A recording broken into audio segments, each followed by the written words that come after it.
و ال31 ta' Marzu nofs il-lejl u l-ikbar festa li ħadd trattata.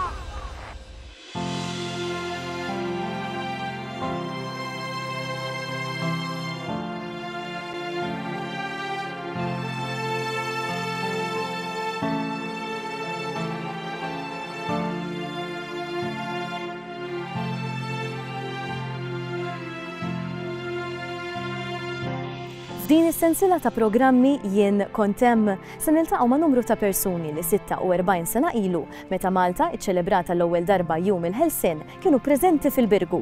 F'dan l-aħħar episodju f'din is-sensiela se nisimgħu l-esperjenza ta' Anthony De Giovanni u Salvo Sant li kienu fil-Birgu jistennew il-mument storiku meta l-bandiera Maltija tellat fuq il-monument tal-Ħelsien għall-ewwel darba. Min-naħa tagħhom Oswald Lanson u Odette Likari, it-tifel u t-tifla li kienu telgħu ipoġġu il-fjuri fuq il-monument tal-Ħelsien mal-President tar-Repubblika Anton Buttigieg jeħduna lura għal dak il-mument li ma jinsew qatt.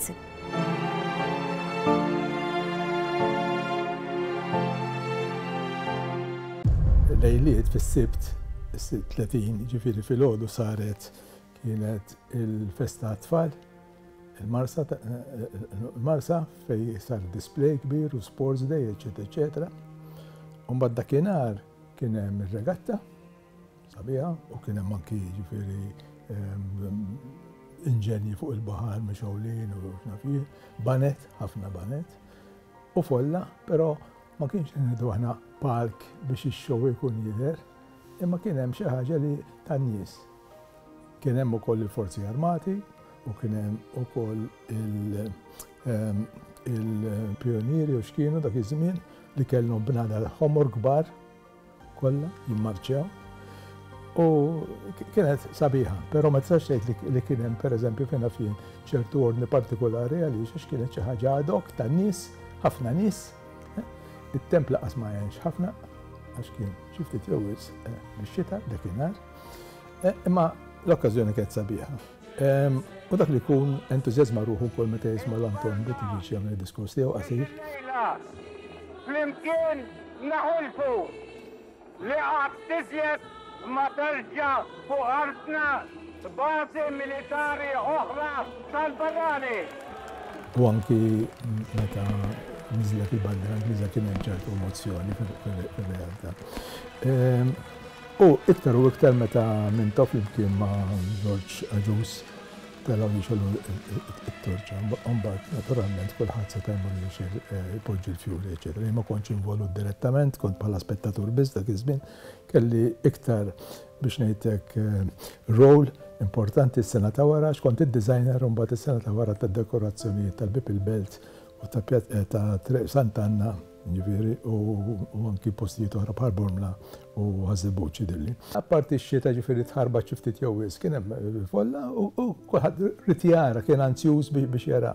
U speċjalment billi l-laboristi dak iż-żmien kienu ilhom jimmilitaw għall-indipendenza sħiħa fir-realtà u l-iktar li militaw fl-indipendenza biex nieħdu l-indipendenza, però ġara kif ġara u ma ħadniex aħna l-indipendenza għax kien iktar faċli joħda ħadd ieħor.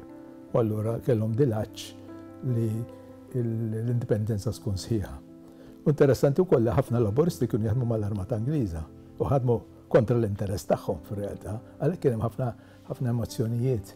Imbagħad l-għada ġifieri fl-ewwel ta' April meta telqet l-aħħar fregata ġifieri, ukoll kien hemm dal-mixed feelings, da sentiment, għaliex għax konna drajna biex ngħidlek għal-varja kolonizzati ma konna drajna ngħixu magħhom b'xi mod. Allura dak li jkun ikollu tifkiriet, ikollu ċertu rabtiet emozjonali li mbagħad hemmhekk filli qed jieħu gost li sirna ħilsa, però fl-istess ħin ukoll qed biex ngħidlek iċedi parti mill-istorja tiegħu. Il-Ħelsien kien dak, mhux li niżlet il-bandera Ingliża.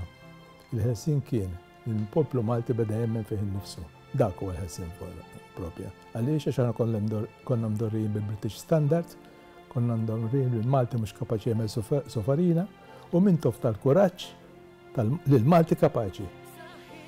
Mintof minkejja dal-biżat kollha u anki kif qedlek ħafna laboristi jaħdmu mal-armata, Dan kollu tom il-kuraġġ biżżejjed biex jivvutaw favur il-Partit Laburista u jappoġġaw dal-moviment biex ikonna il-ħelsin sħiħ. U allura l-ħelsin u sal-lum irridu nsarfuh il-ħelsin sal-lum huwa fil-fiduċja ta' nafusna li aħna m'għandniex għalfejn niddependu minn ħadd, niddendlu ma' ħadd għax kapaċi aħna nagħmlu l-affett tagħna minn rajna. U dak kien l-ikbar ħelsin.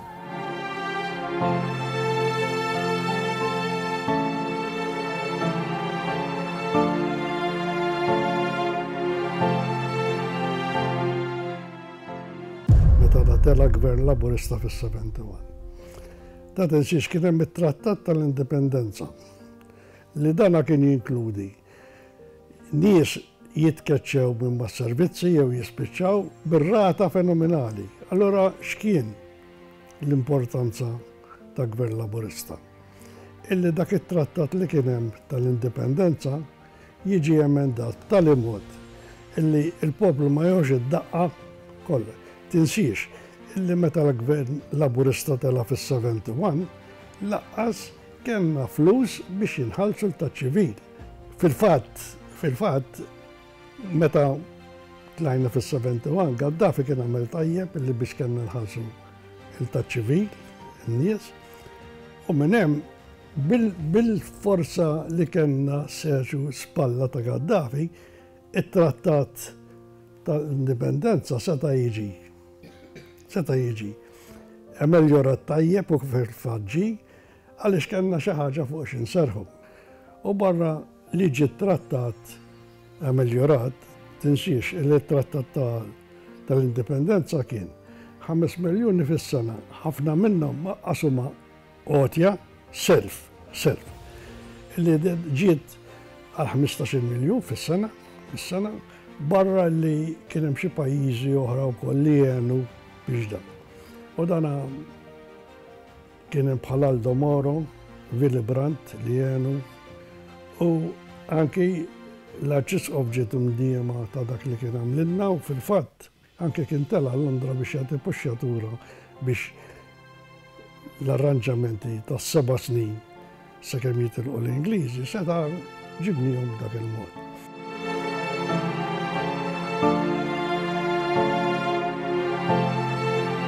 Niftakar dak iż-żmien kelli l-età ta' bejn xi 10-11 sena. Dik l-okkażjoni, dik l-opportunità ġiet bis-saħħa nista' ngħid tal-papa tiegħi, għax il-papa tiegħi kien is-segretarju privat tas-Sinjorina Agata Barbara, dak iż-żmien kienet għadha Ministru tal-Kultura, bat wara ovvjament sar President. Kienet ġiet l-opportunità hekk jiġifieri li niftakar f'dik is-serata apparti l-kesħa kbira li kien hemm u ftit tax-xita wkoll bdiet nieżla. Attesa kbira li kien hemm tan-nies, speċjalment sakemm jasal il-President ġo karozza kbira sewda niftakar. U mbagħad kien hemm applawżi kbar kif wasal il-Prim Ministru il-Perit Mintov dak iż-żmien. Niftakar jiena kont mal-mama tiegħi eżatt wara s-Sinjorina Agata Barbara. Kif wasalna, insomma, mbagħad kif wasal il-Prim Ministru, ħriġna, wasal il-President, ħriġna, ħarġuni minn wara u bdejtilha l-għolja insomma bil-bukkett tal-fjuri ma' tfajla ċkejkna wkoll bħali. Niftakar meta wasalna fuq kif tpoġġa l-bukkett tal-fjuri u dorna mal-President apart il-kesħa kbira, kif ġġat, kesħa kbira li kien hemm. Kif dornek mal-President Anton Buttigieg biex jingħata s-salut mill-forzi armati, mill-Gwardja tal-Onur. Niftakar jiena bat nibki, għax bdejt nibża, bdew jagħtu s-salut, bdew l-isparar, niftakar bdejt intella spallejja ma' widnejja biex ma nismax, bdejt nibża u bdejt nibki.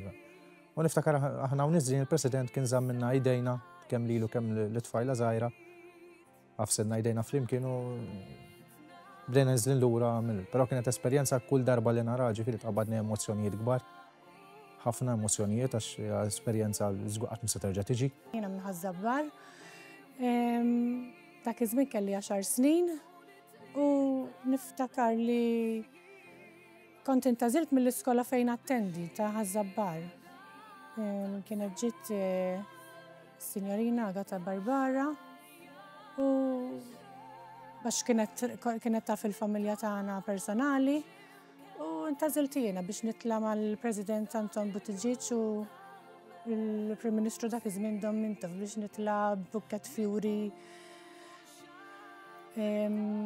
fil-tela tal-għolja tal-Ħelsien. ħassejtni gburija, minn dak iż-żmien u tkun għadek 10 snin mhux bħalissa u tħossok mill-iskola kollha tintażel inti. Naħseb I was proud, ippreparajna għalija il-mama għamlet li libsa bajda kienet u żewqet il-libxi aħmar minn għalija qed niftakar sew. Ġissa dan għażmi mhux ħażin.